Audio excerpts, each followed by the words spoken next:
Saya dulu sebelum saya jadi Kristen, saya itu diajarkan bahwa orang Kristen itu Allahnya ada tiga. Sehingga saya dengan enteng menyebut mereka kafir. Sebetulnya dasarnya itu berangkat dari Al-Quran surah kelima ya, Al-Maidah ayat 73. Ya. Dan Al-Maidah 116. Iya, bagaimana menurut Romo hal itu? Pemahaman ini ya memang dari Al-Quran, tetapi bukan dari Alkitab. Nah, itulah masalahnya. Betul. Dan saudara-saudara Muslim yakin betul bahwa ajaran Alkitab itu begitu. Ya, orientasi kita sebagai orang Kristen bukan Al-Quran tentunya. Landasan kita untuk memahami kebenaran bukanlah kitab suci Al-Quran, tetapi Alkitab. Nah, untuk itu mari kita lihat dalam Alkitab. Saya akan konsentrasi pada data Alkitab. Ya. Salam kasih, salam damai sejahtera bagi kita semua. Selamat datang bagi yang baru bergabung di channel Layar Kesaksian. Mari kita sama-sama terus menyaksikan kebaikan Tuhan di dalam iman kita, orang percaya, orang-orang Kristen. Begitu banyaknya umat-umat Muslim yang selalu menyatakan bahwa orang Kristen itu memiliki tiga Tuhan. Sampai kapanpun orang-orang Muslim tidak akan pernah percaya arti dari Tritunggal, yaitu merupakan pribadi pertama yang mengandung Allah Putra, yaitu Yesus Kristus sebagai pribadi kedua, dan Roh Kudus sebagai pribadi ketiga, yang mana adalah satu kesatuan pribadi Tuhan Allah. Lalu Roh Kudus itu siapa? Roh Kudus adalah pribadi Tuhan dalam konsep Tritunggal. Roh Kudus adalah pribadi ilahi, dan Roh Kudus adalah penolong bagi semua umat beriman yang menuntun hati umat beriman untuk mengalami keselamatan dari Bapa yang diwujudkan dalam Tuhan Yesus Kristus. Menurut ajaran Kristiani, menurut ajaran orang percaya, seorang Kristen memiliki Roh Kudus di dalam dirinya. Langsung saja kita saksikan Bapak Ibu Saudara sekalian selengkapnya dua murtadin ini yang akan menjelaskan secara terperinci kepada kita semua. Berikut videonya. Baik Bapak Ibu, balik lagi bersama saya Pendeta Muhammad Rusli Bono Arfa, dan saya masih bersama dengan Romo Daniel. Kali ini kita akan berbicara banyak hal di sekitar iman Kristen, dan ini iman yang primer. Ya, kita akan berbicara dengan Romo. Ya, Romo, gini loh. Saya dulu sebelum saya jadi Kristen, saya itu diajarkan bahwa orang Kristen itu Allahnya ada tiga. Sehingga saya dengan enteng menyebut mereka kafir. Sebetulnya dasarnya itu berangkat dari Al-Quran surah kelima ya, Al-Maidah 73. Ya. Dan Al-Maidah 116. Iya, bagaimana menurut Romo hal itu? Ya, pertama harus dimengerti arti kata lakot kafaroladzina qalu innallaha huwa salisu salasatin. Ya. Nah, salisu salasatin itu sering diterjemahkan salah satu dari yang tiga. Ya. Dan kalau salah satu yang dari yang tiga berarti memang ada tiga, Allah ya? Salah satu gitu. Ya. Tapi kalau kita lihat sebenarnya salisu salasatin itu artinya yang ketiga dari tiga. Tetap saja sebenarnya itu dari tujuan Al-Quran itu memang ada tiga Allah, ya. Dengan Allah itu yang nomor tiga. Ada satu, dua, tiga, ini Allah kalau mengikuti bahasa. Ya. Dan kelihatannya kalau kita lihat karena dalam surah yang sama ini disebutkan di dalam surah Al-Maidah ayat 116. Ingatlah ketika Allah berkata, ya Isa, apakah engkau mengatakan pada manusia, jadikanlah aku dan ibuku ilahaini sebagai dua orang ilah min dunillah selain Allah, kan gitu ya. Jadi kalau gitu kalau kita simpulkan dari entah pertanyaan entah di mana Nabi Isa pernah ditanyakan oleh Allah menurut Al-Quran ini, jadi seolah-olah orang Kristen itu mengajarkan menurut Quran bahwa ada tiga Allah, Isa nomor satu, Maryam nomor dua, ya. Allah nomor tiga. Bahwa Isa itu dianggap sebagai Allah nomor satu adalah kalau kita lihat di dalam surah 5 ayat 72. Betul. Lakot kafaroladzina qalu Allahu al-Masih Isa ibnu Maryam. Jadi kalau begitu sumbernya pemahaman ini ya memang dari Al-Quran, tetapi bukan dari Alkitab. Nah, itulah masalahnya. Betul. Dan saudara-saudara Muslim yakin betul bahwa ajaran Alkitab itu begitu. Yang lebih parahnya lagi, banyak orang Kristen pemahamannya tentang Tritunggal pun amburadul. Ya, betul. Dan itu yang menyebabkan makin saudara-saudara Muslim kita yakin ya memang orang Kristen itu nggak ngerti tentang yang disembah. Nah, untuk itu kita harus kembali kepada Alkitab. Ya. Orientasi kita sebagai orang Kristen bukan Al-Quran tentunya. Landasan kita untuk memahami kebenaran bukanlah kitab suci Al-Quran tetapi Alkitab. Nah, untuk itu mari kita lihat dalam Alkitab. Saya akan konsentrasi pada data Alkitab. Ya. Pertama tentunya kita ingat tentang Shema sahadatnya orang Yahudi. Betul. Di dalam Ulangan pasal 6 ayat 4. Ya. Ulangan pasal 6 ayat 4. Tolong Pak bacakan. Ya, saya baca ya. Ulangan pasal 6 ayat 4 dikatakan, dengarlah hai orang Israel, Tuhan itu Allah kita, Tuhan itu Esa. Ya. Shema Israel, Ya. Adonai Elohenu, Adonai Echad. Nah, kata Echad ini adalah satu ya, mirip dengan Qul huwallahu ahad. Ya. Katakanlah Allah itu adalah Ahad, Esa. Nah, ini dari Nabi Musa. Kesaksian Nabi Musa memang Allah itu satu. Saya tidak bisa memberikan seluruh ayat-ayat, ada beberapa saja yang penting. Mari kita lihat juga kesaksian Nabi Daud. Di dalam 2 Samuel 7 ayat 12, ayat yang ke-12. 2 Samuel Pasal 7. 7 Ayatnya yang ke-22. 22, ya. Dikatakan, sebab itu engkau besar, ya Tuhan Allah. Sebab tidak ada yang sama seperti engkau. Dan tidak ada Allah selain engkau menurut segala yang kami tangkap dengan telinga Nah, kami. ini kalau dalam bahasa Arabnya la ilaha illa anta. Ya kan? Tiada Allah selain Engkau. Jadi Musa mengatakan Allah itu satu. Daud juga mengatakan Allah itu satu. Yesaya juga mengatakan yang sama. Kita baca dalam Yesaya 44 ayat 6.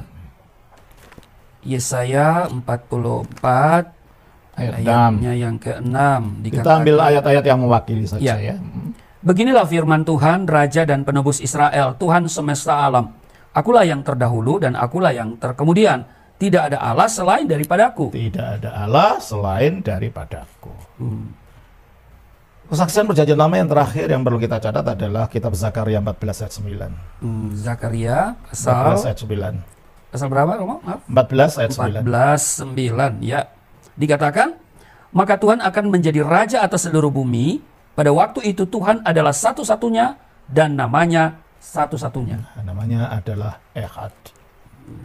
Jadi kalau begitu kita melihat dari ayat-ayat mewakili perjanjian lama, tegas perjanjian lama mengatakan Allah itu Esa. Esa. Dan ajaran perjanjian lama ini ya dilanjutkan oleh Kristus. Esa sama satu itu sama ya, Romo? Sama, Esa Sama. itu bahasa Indonesia lama. Ya. Kita lihat di dalam Markus pasal yang ke 12 ayat 29. Markus 12:29. Jawab Yesus, hukum yang terutama ialah, dengarlah hai orang Israel, Tuhan Allah kita, Tuhan itu Esa. Dengarlah hai orang Israel, Tuhan Allah kita, Tuhan itu Esa. Kita baca juga di dalam Yohanes pasal 17 ayat 3. Yohanes pasalnya yang ke-17, ayatnya yang ke-3. Demikian bunyinya, inilah hidup yang kekal itu, yaitu bahwa mereka mengenal Engkau satu-satunya Allah yang benar, dan mengenal Yesus Kristus yang telah Engkau utus. Ya, banyak para polemikus Muslim mengatakan ini syahadat. Syahadat, ya betul. Tapi itu bukan. Apalagi yang mu'alaf-mu'alaf. Iya, nanti saya jelaskan Ya. lainnya. Nah, jadi di sini Yesus mengatakan engkaulah satu-satunya Allah yang benar. Dikatakan kalau gitu memang Allah itu Esa. Yohanes pasal 5. Yohanes pasal 5 ayat 37. 5 ayat 37. 37. Iya. Bapa yang mengutus aku, dialah yang bersaksi tentang aku. Kamu tidak pernah mendengar suaranya. Rupanya pun tidak pernah kamu lihat. Oke. Jadi bukan wujud manusia Bapak itu. Dan coba kita juga baca Bapa yang tidak dilihat manusia itu di dalam ayat 46. Coba saya lihat dulu ayatnya. Yohanes 5. 5 ayat 46. 46. Sebab jika kamu percaya kepada Musa, tentu juga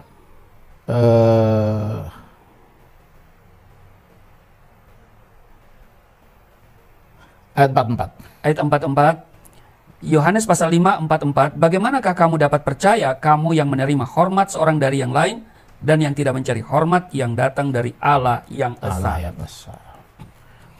Biasanya yang menjadi tong sampah untuk dibuangi segala macam kotoran adalah Rasul Paulus. Ya. Yalah, kalau Yesus itu kan nabi, ya tentu saja nabi itu mengajarkan keesaan Allah. Yang jadi masalah itu kan Paulus yang mengubah ajaran Allah Maha Esa menjadi Allah Maha Tiga. Sebelum kita mengatakan dia atau tidak, mari kita lihat kesaksian Paulus sendiri. Ya, Rasul Paulus ya. Kita baca Roma pasal 3 ayat yang ke-31. Jadi mereka orang di luar sana itu menuduh bahwa Rasul Paulus itu yang merubah ajaran. Mari kita lihat ajaran Paulus. Roma pasal 1. Pasal 3. Pasal 3, sebentar. Ayat 31. Iya, pasal 3, ayat 31. Dikatakan, jika demikian, adakah kami membatalkan? Ayat 30. 30. Artinya kalau ada satu Allah. Ada berapa Allah? Satu. Berarti Paulus tidak mengajarkan 3 Allah. Iya. Dia mengajarkan hanya satu Allah. Kita baca juga 1 Korintus 8 ayat 4. 1 Korintus 8 ayat 4. Dikatakan tentang hal makan daging persembahan berhala, kita tahu tidak ada berhala di dunia. Ya, dan artinya berhala itu karangan orang aja. Berhala itu di dunia tidak ada kenyataannya, itu aja pikiran orang, pikiran yang sesat aja diciptakan orang. Jadi tidak ada berhala di dunia ini. Terus? Dan tidak ada Allah lain daripada Allah yang esa. Dan tidak ada Allah yang lain. Ya. Kecuali Allah yang esa. Ini Paulus yang ngomong. Dalam terjemahan Arab itu gimana itu? Aduh, saya tidak bawa itu. Kalau kita menggunakan bahasa Arabnya saudara-saudara, la ilaha illa huwa al-ahad. Ya, tidak ada ilah yang lain kecuali dia yang satu itu. Ya. Ayat 6. Dari 1 Korintus pasal 8 ayat 6. 6 ayat 6 dikatakan begini. Namun bagi kita hanya ada satu Allah. Stop, sudah. Namun bagi kita hanya ada satu Allah. Ya. Ini Paulus juga yang mengatakan. Kita baca Galatia 3:20. Galatia 3 ayat 20 dikatakan, seorang pengantara bukan hanya mewakili satu orang saja, sedangkan Allah adalah satu. Allah adalah satu. Ini juga Paulus yang ngomong. Kalau Paulus yang dijadikan tong sampah tadi, ternyata tongnya bersih. Kita baca juga Efesus 4 ayat 4. Efesus pasal 4 ayat 6. Efesus pasal 4 ayat 6. Satu Allah dan Bapa dari semua. Ini Paulus juga yang mengatakan. Satu Allah, bukan dua Allah, bukan tiga Allah. Nah, penulis Alkitab yang lain Perjanjian Baru juga mengatakan yang sama. Coba kita baca Yakobus pasal 2 ayatnya 19. Yakobus pasal 2 ayat 19. Ayat 19. Engkau percaya bahwa hanya ada satu Allah saja. Iya. Itu baik. Berapa Allah? Satu. Satu Allah. Terus? Tetapi setan-setan pun juga percaya. Ternyata keyakinan pada satu Allah itu juga diyakini setan. Setan pun percaya itu. Ya, satu Allah. Yudas 1 ayat 25. Yudas 1:25 dikatakan Allah yang esa. Allah yang esa. Jadi dari seluruh perjalanan Alkitab ini tegas diajarkan Allah itu esa. Dan inilah yang dirumuskan dalam pengakuan iman gereja. Di dalam pengakuan iman Nikea dikatakan, aku percaya pada satu Allah. Bukan dua Allah, bukan tiga Allah. Nah sekarang, kalau Allah itu satu, dia disebut siapa? Ya.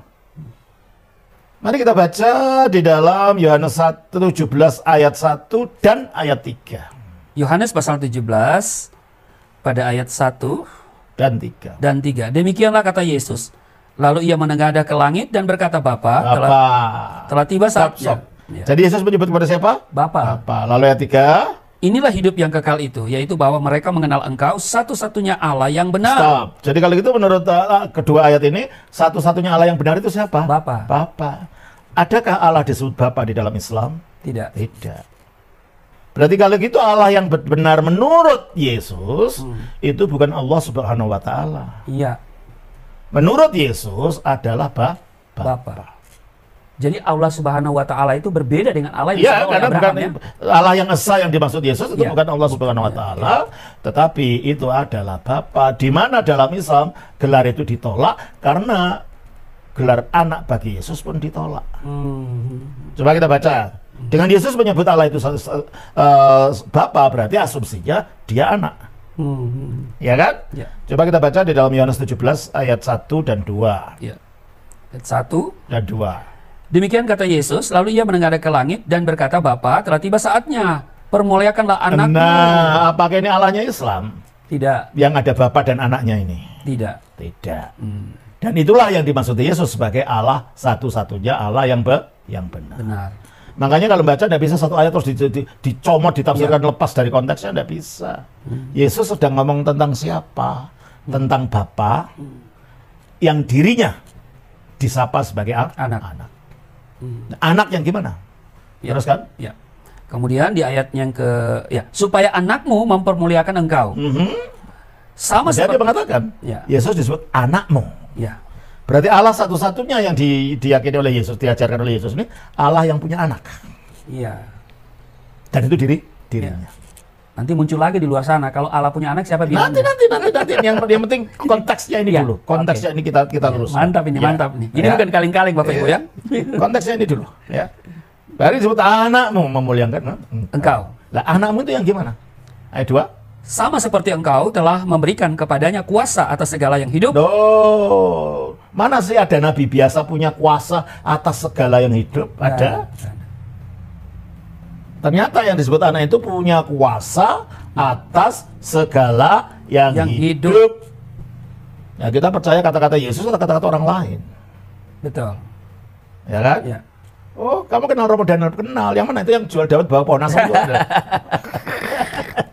Boleh aja itu orang itu mungkin namanya Romo Daniel, Iya. tapi bukan yang berada di bawah pohon asam jual Daud. Iya. Boleh saja kamu mengatakan Yesus itu siapa, tapi kalau itu bukan anak Allah yang mempunyai kuasa atas segala yang hidup, itu bukan Yesus yang dimaksud dalam Injil ini. Itu Yesus palsu itu ya. Iya. Yesus yang lain ya. Jelas ya? Ya. Jadi dalam Injil ini Yesusnya mengatakan engkau telah memberikan kepadanya kuasa atas segala yang hidup supaya Dikatakan di sini ayat 2. Ya. Demikian pula ia akan memberikan hidup yang kekal kepada semua yang telah engkau berikan kepada. Berarti karena dia diberi hidup dari Bapa, Ya. maka dia dapat memberikan hidup kekal. Saya tanya, Bapak bisa nggak memberikan permen pada saya kalau Bapak nggak punya permen? Nggak bisa dong. Nggak bisa. Mungkinkah Yesus memberikan hidup kekal kalau dia tidak punya hidup kekal itu? Pasti tidak bisa. Tidak bisa. Dia bisa memberikan hidup kekal kalau dia itu punya kekekalan. Padahal yang kekal itu ilahi. Tidak ada yang kekal di luar Allah. Berarti kalau kita lihat Yesus mampu memberikan hidup kekal, dia menyatakan dirinya sebagai ilahi. Dan hidup ini berasal dari Bapa. Berarti hidup yang ada pada Yesus itu satu dengan hidup yang ada Bapa. Ada satu hidup. Kita baca Yohanes 5 ayat 26. Yohanes pasal 5 ayat 26. Sebab sama seperti Bapa mempunyai hidup dalam dirinya sendiri. Ya, karena dia Allah yang hidup, maka dia punya hidup pada dirinya sendiri. Demikian juga diberikannya anak mempunyai hidup dalam dirinya sendiri. Jadi kalau anak ini juga punya hidup, karena itu hidupnya Bapa yang Diberikan. Makanya dia juga bisa memberikan orang lain hidup itu, yaitu hidup Kekal. Jadi hidup ini dari Bapa diberikan kepada anak, anak diberikan kepada manusia. Jadi kalau itu sumber hidup kekal apa? Dari Bapa dan anak. Ya. Atau dari Bapa melalui anak. Ya. Sekarang ayat 3. Di Yohanes Yohanes 17 ayat 3. Inilah hidup yang kekal itu. Inilah hidup yang kekal itu. Yaitu bahwa. Jadi ini berbicara inilah hidup yang kekal. Bukan mengatakan inilah syahadat itu, enggak. Ya. Jadi ayat ini tidak berbicara tentang syahadat. Ayat ini berbicara tentang sumbernya hidup kekal. Dari mana didapatnya hidup kekal. Inilah hidup yang kekal itu. Terus? Yaitu bahwa mereka mengenal engkau. Nah, bukan bersaksi loh ya. Iya, betul. Betul. Syahadat kan kesaksian. Bersaksi ya. Inilah hidup yang kekal itu bahwa mereka mengenal. Mantap. Ginosko. Bukan mereka menyaksikan. Apalagi hanya dengar-dengar. Ya. Jadi ayat ini sama sekali tidak ada kaitannya dengan syahadat. Ya. Bahasanya sudah lain. Ginosko itu pengenalan secara intuitif. Seperti bayi mengenal ibunya. Seperti saya mengenal ibu saya. Bapak bisa saya beritahu ibu saya gini, tapi Bapak tidak bisa mengenal seperti saya mengenal. Betul. Ya kan? Betul. Karena saya tidak lahir darinya. Iya, Anda ada rasa, Anda ada connect. Nah, pengenalan di sini, mengenal Allah itu adalah pengenalan seperti itu. Ginosko ya? Iya, ginosko. Bukan pengenalan secara informasi dari orang lain. Jadi ini tidak ada kaitannya dengan syahadat, sebab bahasa aslinya bukan martirume, saya bersaksi. Tapi ginosko, mengenal. Ginoskusin, mereka mengenal. Mengenal apa?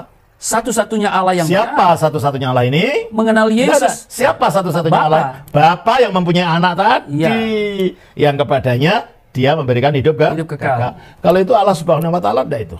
Bukan Allah yang diyakini oleh agama Islam itu. Bukan. Oke. Jelas ya? Ya, jelas. Oke.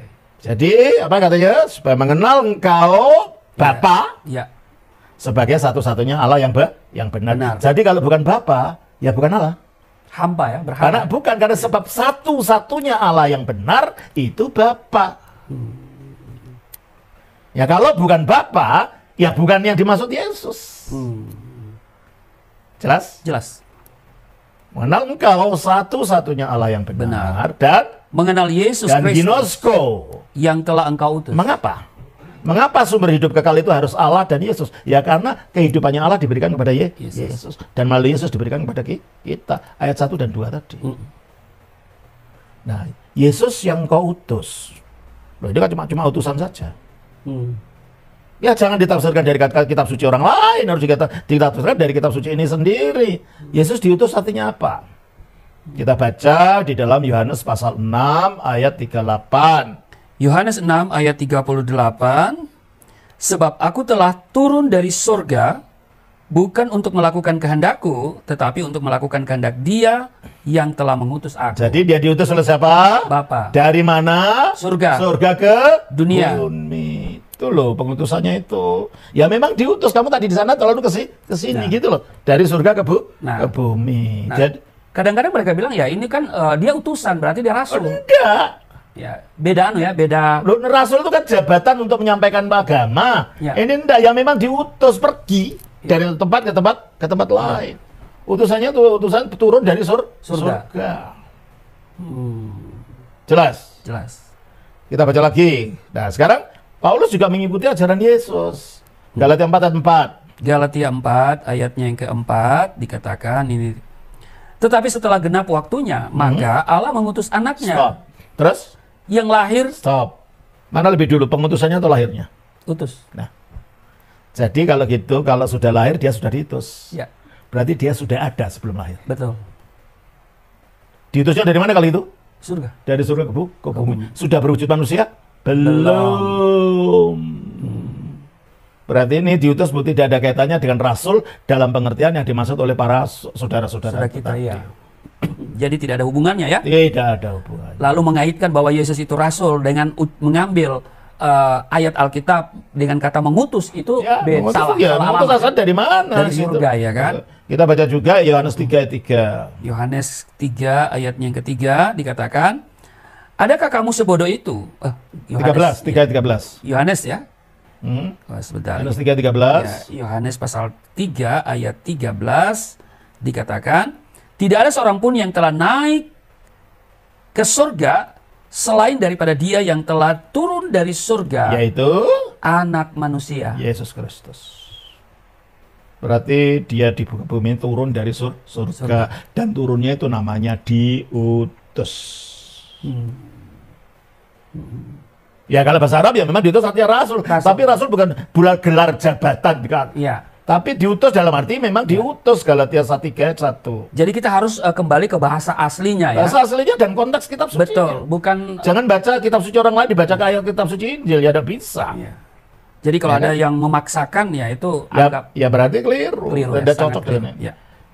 Kita baca dalam Ibrani pasal yang ketiga ayat 1. Ibrani pasalnya yang ketiga pada ayatnya yang pertama dikatakan sebab itu hai saudara yang kudus yang mendapat bagian dalam panggilan surgawi, pandanglah kepada rasul Nah itu memang disebut rasul. Terus? dan imam besar Terus? yang kita akui, yaitu Yesus. Taruhlah kalau dia rasul, seandainya. Ya, rasul dalam pengertian Ya itu. ya. Tapi saudara-saudara tidak akan mengatakan Yesus imam besar. Betul. Gelarnya harus jadi satu, tidak bisa dipisah rasul toh, itu tidak ada. Dia punya gelar banyak. Dilihat dari sisi mana karyanya, itulah namanya. Sebagai yang turun dari surga diutus Bapa, dia adalah rasul. Nah, oke. Jadi kalau begitu apa tidak ada dua Allah ini kalau gitu? Nah ini kan Ya. pertanyaannya. Baik. Jadi kalau dikatakan Allah yang satu itu adalah Bapa, dikatakan Yesus itu adalah kekal. Kalau gitu di alam kekekalan itu apa memang nggak ada dua kalau gitu? Dan apa Yesus pernah mengakui bahwa dia sudah ada sejak kekal? Ya dari Yohanes 17 tadi ya, ayat 3 tadi. Ya. Ayat 5 ditambah. Yohanes 17 ayat 5. Yohanes pasal 17 ayatnya yang kelima, 17 ayat 5 dikatakan, oleh sebab itu, ya Bapa, permuliakanlah aku padamu. Permuliakanlah aku padamu sendiri dengan kemuliaan yang kumiliki di hadiratmu sebelum dunia ada. Jadi sebelum dunia ada, di mana Kristus katanya? Di Di hadirat Bapa. Bapa. Ya. Dalam wujud apa? Wujud kemuliaan. Jelas ini? ya, Kalau dunianya belum ada, manusia sudah ada nggak? belum tentunya. Kalau gitu Yesus sudah berwujud manusia nggak? Belum. Ya tidak. Dia berada di hadirat Allah sejak sebelum dunia ada, bukan dalam wujud fisik, tapi dalam wujud Kemuliaan. Nah, di hadirat Allah itu di mana sebenarnya? Bahasa aslinya parasoi, lingkup sekitarmu. Oke. Dia berada dalam lingkup sekitarnya. Jadi Allah. kemuliaan itu adalah parasoi. Apa tadi? Enggak, hadirat. Oh, hadirat ya. Parasoi ya. Sekitarmu, lingkup sekitarmu. Lingkup Ya. sekitar. Nah, lingkup sekitarnya Allah itu di mana? Di atasnya kah? Di bawahnya kah? Di depannya kah? Di belakangnya kah? Di kirinya kah? Atau di kanan? Di kanannya kah? Ternyata tidak di situ semua. Kita baca di dalam Yohanes pasal 8 ayat 42. Yohanes 8 ayat 8:42. 42. Kata Yesus kepada mereka, jikalau Allah adalah Bapamu, kamu akan mengasihi aku, sebab aku keluar dan datang dari Allah. Nah, kalau dia keluar dari Allah, tadinya di mananya Allah? Iya. Ya, kalau dia mengatakan aku keluar dari Allah, berarti tadinya di mananya Di Allah? dalamnya. Di dalamnya. Satu di dalam Allah. Ada dua Allah atau satu Allah kalau gitu? Satu. Ya satu, bukan dua. Karena dia berada satu di dalam Allah. Sebagai apa? Nah itu sekarang. Ya. Sebagai apa dia ada satu di dalam Allah? Kita baca dalam Yohanes pasal 1 ayat yang ke-18. Yohanes 1 ayat 18. Tidak seorang pun yang pernah melihat Allah, tetapi anak tunggal Allah yang ada di pangkuan Bapa. Nah, ternyata di pangkuan Bapa ada siapa? Yesus. Tidak ada siapa? Di pangkuan Bapa itu ada Anak ya. tunggal Allah. anak tunggal Allah. Nah, kalau kita berbicara tentang pangkuan Bapa, jangan dipikir ini secara fisik. Sebab Allah itu bukan manusia. Ya. Baca Hosea pasal 11 ayat 9. Hosea pasalnya yang 11 ayat 9. ya, Hosea pasal 11 Ayat 9. ayat 9. Aku tidak akan melaksanakan murkaku yang bernyala-nyala itu. Tidak akan membinasakan Efraim kembali. Sebab aku ini Allah Dan bukan manusia. Ya, aku ini Allah dan bukan manusia. Karena dia bukan manusia, dia tidak punya wujud seperti manusia. Dia adalah roh, dalam arti dia adalah gaib. Ya. Nah, kalau dia itu roh dan gaib, maka kata pangkuan tadi tidak bisa dimengerti secara literal. Literal, ya. Bukan antara Allah punya kaki, kakinya bersila, terus anaknya ditaruh di pangkunya, Allahnya kepalanya gundul. Itu gambaran anggul koleson cap orang tua.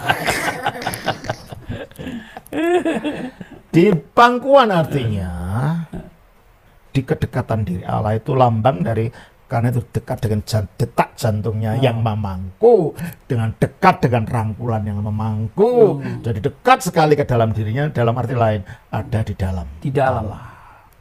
Jadi kalau gitu di dalam Allah ada siapa tadi? Kalau gitu ada anak tunggal Allah. Nah, anak tunggal Allah ini siapa? Kita baca dalam Ibrani pasal 1 ayat 2. Ibrani pasal 1 pada ayatnya yang kedua.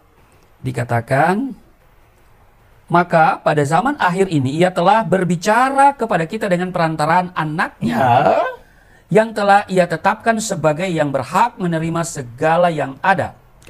Oleh dia Allah telah menjadikan alam semesta. Jadi Allah menjadikan alam semesta oleh apa? Oleh dia. Siapa itu?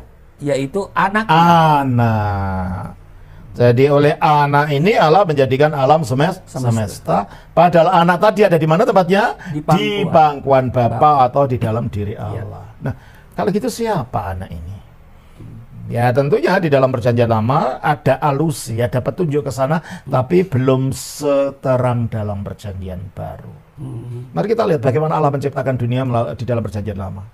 Kejadian 1 ayat 1. Kejadian 1 ayat 1 dikatakan, pada mulanya Allah menciptakan langit dan bumi. Siapa yang menciptakan langit dan bumi? Allah. Allah. Ayat 3. Berfirmanlah Allah. Stop ayat 6. Berfirmanlah Stop Allah. ayat 9. Berfirmanlah Allah. Ayat 11. Berfirmanlah Allah. Dan seterusnya. Berarti Allah menciptakan segala sesuatu melalui apa? Firman. Dan menurut Ibrani 1 ayat 2, Allah menciptakan segala sesuatu melalui apa? Anaknya. Kalau gitu anak itu apa? Firman. Kita lihat di dalam Yohanes pasal 1 ayat 1. Yohanes pasal 1 ayatnya yang pertama dikatakan,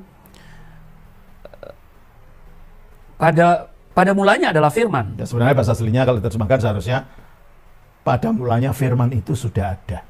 Oh. Sebab pada mulanya itu adalah awal diciptakan. Pada mulanya Allah menjadikan. Firman bukan baru ada pada mulanya. Ya. Sebelumnya sudah ada. Sudah ada.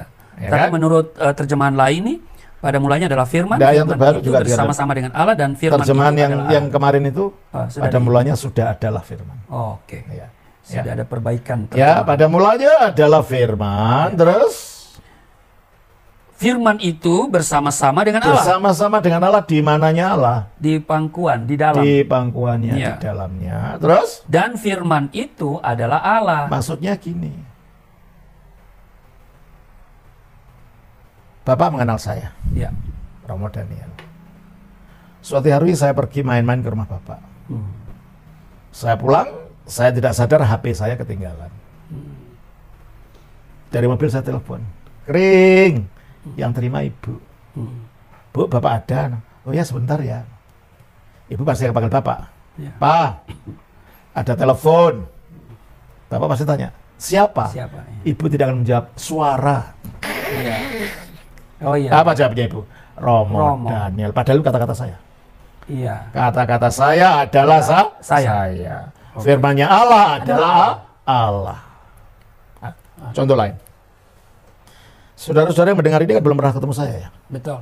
Ya kan? Nggak tahu sifat saya, watak saya. Tapi melalui kata-kata saya, saudara-saudara akan bisa punya gambaran tentang saya. Orangnya pandai, orangnya bodoh, orangnya cerdas, orangnya membosankan, orangnya baik hati, orangnya semuanya tercermin dari kata-kata saya. Gambar ya, betul. Ya kan? Berarti kata-kata saya ini adalah kehadiran saya. Kata-kata saya adalah saya. Meskipun kata-kata ini bukan wujud saya. Firman-Nya Allah adalah Allah meskipun dia bukan Bapa. Nah, berarti ini perlu clear juga nih. Allah menurut pemahaman kita sama di luar sana ya? Nah ya memang. Allah menurut pemahaman kita itu Allah yang sejak kekal punya firman. Punya firman. Di dalam diri. Iya. Nah, pada menciptakan firman yang dikandung dalam dirinya, ini seolah-olah Allah itu mengandung firmannya sendiri. Seperti otak saya mengandung kata-kata saya. Jadi sebelum saya ngomong dengan Bapak, pasti saya sudah punya di sini. Ya. Saya nanti ngomong apa, Ya. gitu. Ya, yang terkandung itu lalu dilahirkan. Ya. Nah, kalau dunia fisik yang dikandung lalu dilahirkan namanya apa? Anak. Anak. Itulah sebabnya mengapa firman-Nya Allah disebut anak Allah. Bukan berarti Allah itu kawin punya istri, tidak ada ajaran Kristen begitu. Nggak ada ya. Ngerti ya? Iya, iya. Jadi dia disebut anak Allah karena dia adalah firman-Nya Allah yang titiknya terkandung di dalam Allah lalu keluar dari diri Allah. Iya. Allah ada berapa? Satu. Kalau gitu firman-Nya ada berapa? Ya Satu. Firman-Nya ini disebut apa tadi? Karena keluar dari dia? Anak. Anak yang cuma satu itu apa? Anak tunggal. Itulah sebabnya dia disebut anak tunggal. Artinya dia adalah firman-Nya Allah yang kekal, yang satu-satunya, yang keluar dari Allah. Iya. Kalau dalam pengakuan iman Nisea Konstantinopel yang lahir dari Allah ya. Iya. Diperanakan dari sang Bapa. Iya, betul. Jadi diperanakan di sini bukan karena Allah kawin. Iya, lalu siapa bidannya? Iya. Itu itu pertanyaan bodoh ya. Ya iyalah, karena nggak ngerti. Karena kalau dalam Quran dikatakan di dalam surah 6 ayat 101, pencipta langit dan bumi, bagaimana dia punya anak padahal dia tidak punya istri. Iya. Nah itu kan bukan ajaran Kristen. Betul. Dan ketika saudara-saudara Muslim itu menggunakan ayat ini untuk menyerahkan Kristus, ya luput terus, tidak kena sasaran. Orang Kristen tidak percaya begitu kok ya. Jadi meleset ya? Ya meleset. Iya. Ya betul, meleset. Ya tidak akan ketemu. Kalau meleset, kecuali kalau saudara itu mau memahami dulu yang dimaksud kamu orang Kristen apa sih? Ya harusnya bertanya ya. Iya. Surat Yunus 94 kan Tahu mengisyaratkan saya, kan. Bertanya. Kalau kamu nggak tahu tanya kepada mereka. Jangan sok tahu ya. Ya. Jelas ini ya. Jelas. Jadi Yesus disebut anak Allah tidak ada kaitannya dengan kawin mawin. Ya. Dia sudah anak Allah sebelum ada dunia. Contohnya Allah menciptakan dunia melalui anaknya. Berarti anak Allah sudah ada sebelum ada dunia. Berarti anak Allah sudah ada sebelum ada Maria. Anak Allah sudah ada sebelum Maria melahirkan bayi. Oke, jadi di Sebab sini yang disebut anak Allah adalah firman-Nya Allah. Keberadaan anak Allah ini kekal tanpa awal. Karena berada dalam Allah. Jadi kalau berbicara tentang eksistensinya, dia kekal. Yang dilahirkan oleh Maria itu inkarnasinya. Nah itu yang banyak orang Kristen lupa. Nah, kalau inkarnasinya baru ada ketika dilahirkan oleh Maria. Iya. Tapi eksistensinya sebagai firman Allah itu kekal. Jadi dia disebut anak Allah bukan karena lahir dari Maria tanpa bapa. Dia disebut anak Allah karena dia adalah firman-Nya Allah yang ada dalam Allah sejak kekal dan keluar dari Allah. Jadi di sini anak di sini tidak bisa kita bahasakan menurut biologi ya. Ya memang bukan. Iya. Nah, Allah kan gaib. Nah, jadi kalau kita menggunakan lam yalid walam yulad ini salah kaprah ya. Ya memang karena yang di surah Al-Ikhlas itu kan menyerang para penyembah berhala, orang-orang kafir Quraisy itu kan. Bukan orang Kristen ya? Bukan, karena itu kan surah-surah awal yang diserang yang ditemui Nabi Muhammad kan bukan orang Kristen. Oke. Iya. Dan orang-orang kafir Quraisy kan dianggap Allah itu punya anak Lata, Al-Mana, Al-Uzza itu kan. Mereka punya Allah juga banyak ya? Iya. 300 lebih kan. Nah, itu dia. Jadi harus lihat konteksnya juga gitu ya. Nah, terus jadi jelas kalau gitu Yesus itu adalah penjelmaan dari firman-Nya Allah. Ya. Jadi dari sisi keberadaan dia sebagai firman, dia satu dengan Allah dan punya sifat ilahi. Dan itu kekal. Tapi dari sisi keberadaannya setelah inkarnasi, memang dia punya awal dilahirkan melalui inkarnasinya itu karena dia menjadi manusia. Jelas ini ya? Ya. Nah, terus Allah yang ini Allah yang hidup. Makanya punya firman. Ya. Saya punya kata-kata karena saya hidup. Kalau saya mati ada kata-kata saya? Nggak ada. Nggak ada. Ada juga tulisan-tulisan. Ya, Allah itu Allah yang hidup dan kekal. Nggak ada awal, nggak ada akhir, nggak dilahirkan dan tidak diperanakan. Ya. Ya kan? Oleh karena itu dia punya prinsip kehidupan dalam dirinya. Prinsip hidup kekal dalam Allah itulah rohnya Allah. Dan itulah yang disebut Roh Kudus. Kita baca dalam 1 Korintus pasal 2 ayat 11. 1 Korintus pasal 2 ayat 11 dikatakan, siapa gerangan di antara manusia yang tahu apa yang terdapat di dalam diri manusia selain roh manusia sendiri yang ada di dalam dia? Nah, rohnya manusia ada di mananya manusia? Ya. Menurut ayat itu? Rohnya manusia ada di mananya manusia? Di dalam diri manusia. Nah, rohnya manusia ada di dalam dirinya manusia. Terus? Demikian pula lah, tidak ada seorang yang tahu apa yang terdapat di dalam diri Allah selain roh Allah. Kalau gitu roh Allah ada di mana? Di dalam. Di dalamnya Allah. Ada 3 Allah atau 1 Allah? Satu. Ya 1. Iya. Allah yang satu itu adalah Bapa. Di dalamnya punya firman yang kekal yang juga keluar dari dirinya sehingga disebut anak. Iya. Di dalam dirinya juga ada rohnya yang kekal yang melalui roh itu dia memberi penghidupan kepada yang diciptakan melalui firman.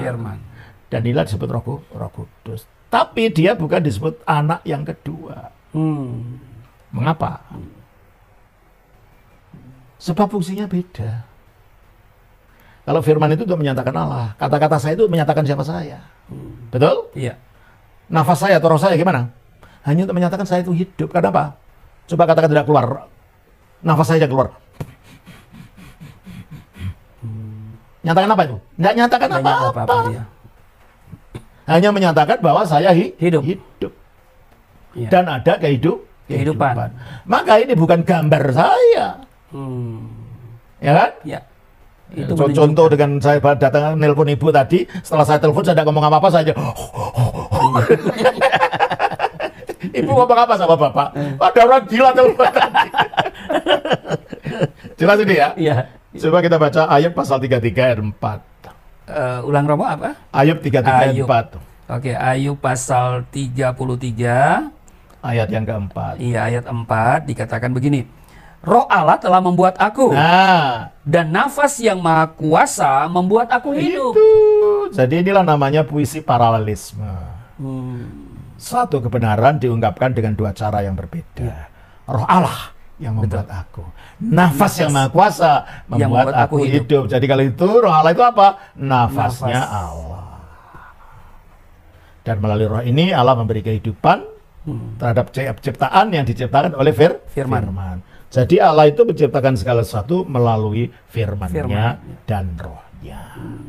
Kita baca Mazmur 33 ayat 6. Mazmur 33 ayat 6 dikatakan, oleh firman Tuhan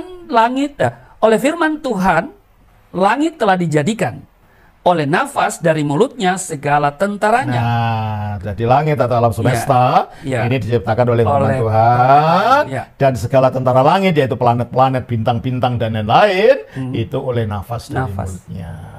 Jadi Tuhan menciptakan segala sesuatu itu melalui firman dan nafas. Melalui Putra dan Roh Kudus. Jadi terjadi kerjasama yang baik ya. Nah ya memang itu kalau diri kita ini, kalau saya mau menjelaskan Bapak, saya nggak mau kata-kata saya tidak mau kerjasama dengan saya gimana? Iya ya. Jadi ini tidak bisa dibedakan, tidak bisa dipisahkan, tapi bisa dibedakan. Iya. Kata-kata saya tidak bisa dibedakan dan dipisah dari saya. Betul.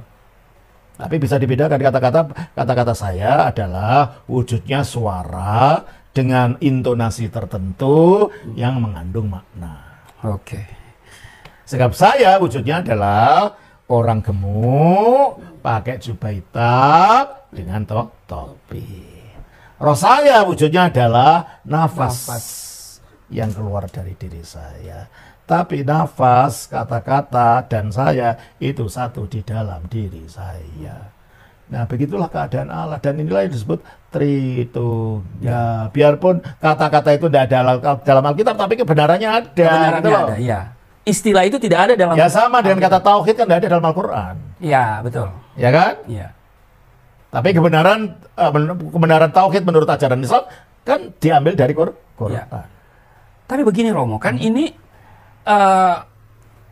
iman Kristen ini kan di abad pertama itu kan sudah ada. Bahkan 325 Masehi itu kan konsili. Dan itu pun tidak berbicara tentang Tritunggal loh ya. Iya. Makanya orang keliru bahwa ajaran Tritunggal itu baru dikarang pada 325. Bukan. Merumuskan ya. Dan tahun 325 konsili Nikea, kami Gereja Ortodoks tahu itu sejarah kami. Jangan dibohongi kami. Iya. Itu sejarah kami, sejarah Gereja Ortodoks itu ya. Iya. Dan itu bukan baru mengangkat Yesus jadi Tuhan seperti kata Irene Handoyo. Iya. Itu salah. Itu Sebenarnya yang menjadi masalah waktu itu adalah penolakan Arius akan keilahian Yesus. Yesus itu makhluk pertama, makhluk roh yang pertama yang diciptakan Allah. Sebelum dia turun ke bumi jadi manusia. Nah, gereja mengatakan kalau Yesus itu makhluk, kekal nggak dia? Enggak. Makhluk, namanya juga makhluk. Kalau dia tidak kekal, bagaimana dia bisa memberikan hidup kekal? Jelas. Jadi permasalahannya keselamatan, bukan Tritunggal. Oke. Dan itu bukan Yesus baru itu Yesus diangkat jadi Tuhan, nggak ada. Orang Injil Yohanes sudah ada dulu dari itu pembodohan itu. Iya. Waduh. Tapi kok heran yang di luar sana percaya itu loh.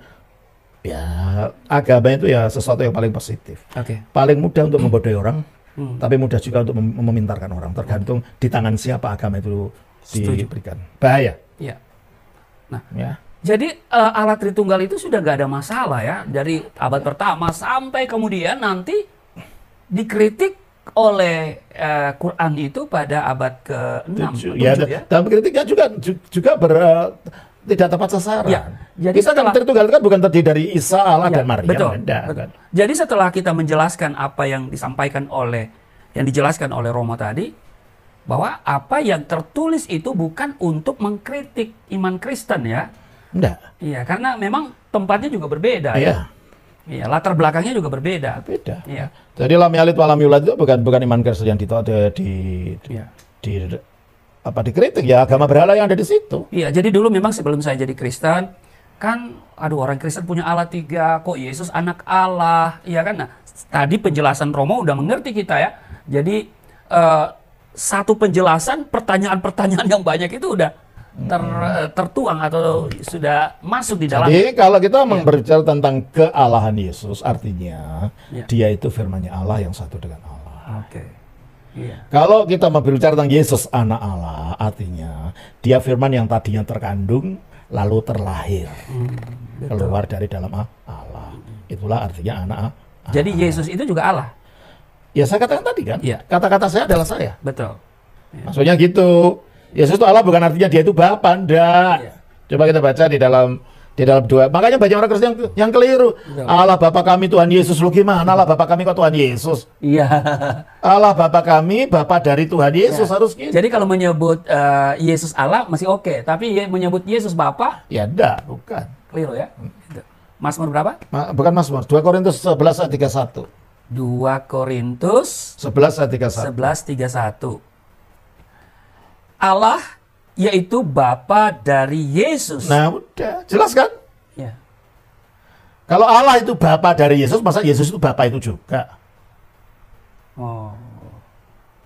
Iya ya. Allah yaitu Bapa dari Yesus. Iya toh? Tuhan kita. Ya. Nah, di sini Pak Rusli Bapa dari Elim. Apa Elim bilang otomatis jadi Pak Rusli juga? Enggak. Enggak lah.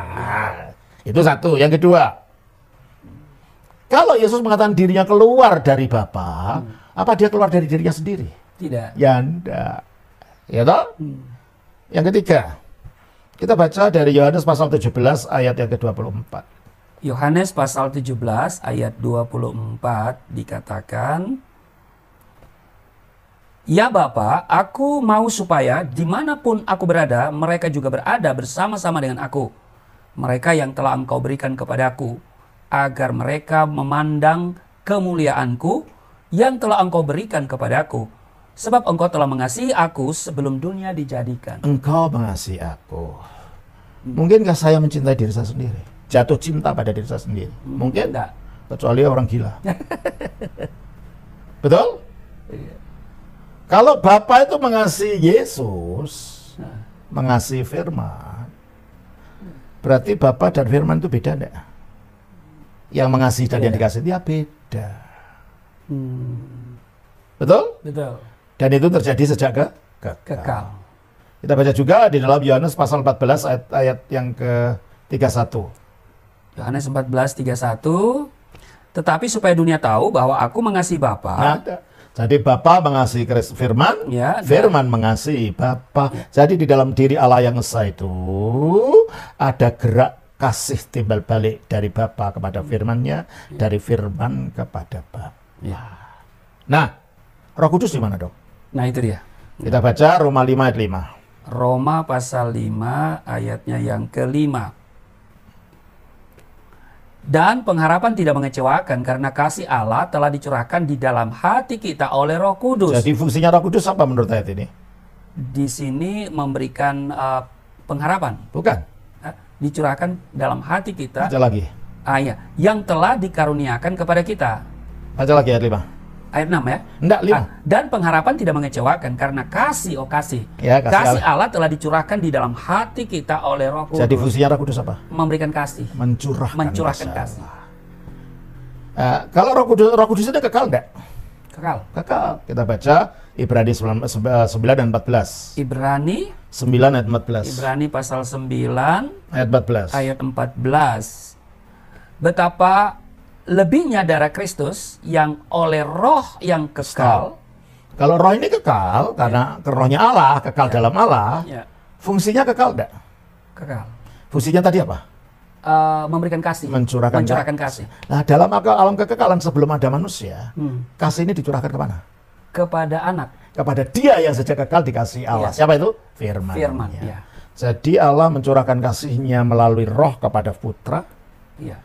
Putra memantulkan kembali kasih itu melalui Roh kepada Bapa, sehingga di dalam diri Allah yang esa ini ada lingkaran cinta kasih tanpa henti dari Bapa kepada Putra di dalam Roh Kudus, dari Putra kepada Bapa di dalam Roh Kudus, sehingga Allah disebut kasih. Wah, luar biasa nih. Ya. 1 Yohanes 4 ayat 8. 1 Yohanes 4 ayat 8.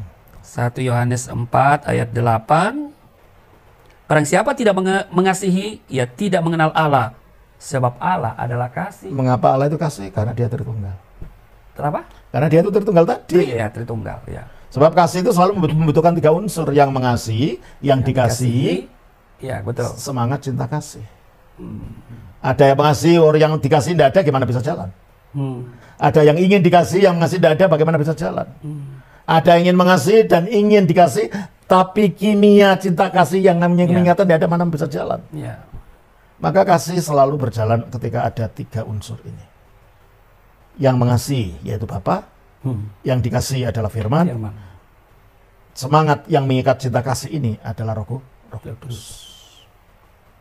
Sehingga Allah itu kasih bukan karena Dia mengasihi saya atau lain, enggak, dirinya itu loh kasih. Karena Dia itu Tritunggal. Waduh, pembicaraan kita cukup panjang nih. Ini hanya baru ya, bukan hanya ini, baru satu topik ya mengenai kok orang Kristen punya Allah 3, dan sudah dijelaskan secara gamblang tadi oleh Romo, dan keterlaluan kita kalau tidak mengerti ya. Dan jadi Tritunggal itu bukan mengenai jumlahnya Allah. Iya. Allah tidak berjumlah, Allah tidak berbilang, Allah itu satu. Tritunggal itu berbicara mengenai bagaimana keadaan di dalam diri Allah yang satu ini. Iya. Ternyata di dalam diri Allah yang satu ini ada Firman-Nya yang kekal, dan ada Roh-Nya yang kekal. Wow. Yang akhirnya kasih Allah itu bergerak. Iya. Makanya Allah itu hidup, sebab hidup itu gerak. Ya, terima kasih kepada kedua murtadin ini yang sangat cerdas dan cukup cerdas memahami tentang konsep Tritunggal dalam kekristenan. Konsep Tritunggal dalam kekristenan yaitu Allah Bapa, Putra, dan Roh Kudus. Allah Bapa yaitu Allah yang kita sembah, yang memiliki segala kuasa dan maha sempurna di muka bumi ini. Yesus itu sendiri adalah pribadi Tuhan Allah Yesus sendiri mengatakan bahwa Ia adalah Tuhan di dalam kitab Yohanes 10 ayat 30. Aku dan Allah Bapa adalah satu. Dan selanjutnya pasal 14 ayat 6, Akulah jalan dan kebenaran dan hidup. Dan Roh Kudus itu siapa? Roh Kudus itu adalah penyerta iman bagi seluruh umat Kristiani, seluruh umat Kristen. Roh Kudus itu digambarkan sebagai sosok malaikat yang selalu menyertai seluruh umat percaya, seluruh umat-umat Kristen di seluruh muka bumi ini. Terima kasih saudara sekalian yang sudah menyimak video ini. Kiranya boleh bermanfaat dan memperdalam pengetahuan iman kita sebagai orang percaya. Tuhan Yesus memberkati kita semua dan shalom.